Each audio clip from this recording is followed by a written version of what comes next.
Get ready for the dictation. Start. India is a rich country which has managed to keep its people poor, stated Nani Palkiwala, the famous public spirited and distinguished lawyer in Mumbai. It is ironical and unfortunate that his statement seems to hold good even today, notwithstanding many achievements in India's economic front. The main reason for this sad state of affairs is our inability to remove poverty altogether and tackle corruption effectively. Corruption in India is rampant because of various reasons. In a developing democracy such as ours, the scope for corruption is immense because of tremendous developmental activities of the government. A touchstone of any government is the quality of its performance reflected in the various decisions taken by its institutions and individuals manning the institutions.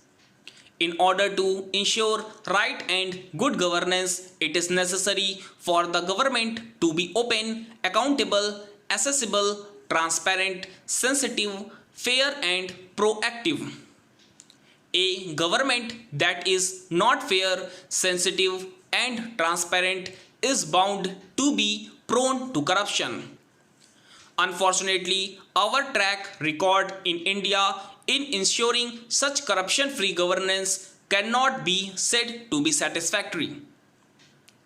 According to the fourth report of the Second Administrative Reforms Commission on Ethics in Governance, corruption is an important manifestation of the failure of the ethics and values system in society. It would therefore imply that unless proper values are nurtured and encouraged, nothing much can be done to improve the conduct of human beings in public administration. Corruption is commonly defined as misuse of public office for private gains. It can be either political or administrative. In this article, we can confine ourselves to corruption in civil service, although political corruption is the starting point of all corruption in any democracy. Public expenditure of enormous proportions in emerging democracies to fight poverty, illiteracy, poor public health and lack of infrastructure provides a grand opportunity for both politicians and civil servants to indulge in corruption. The failure of executive machinery in ensuring good quality public administration is mainly because of a feudal approach and excessive governmentalization of public activities. This state of affairs was summarized by Edward Luce in his book In Spite of the Gods. From the imperial corridors of New Delhi's loftiest ministry to the sleepiest rural magistrates' court, India's government offices and courtrooms share a number of instantly recognizable characteristics. These are the trademarks of a state that is never absent from your life except when you actually need it.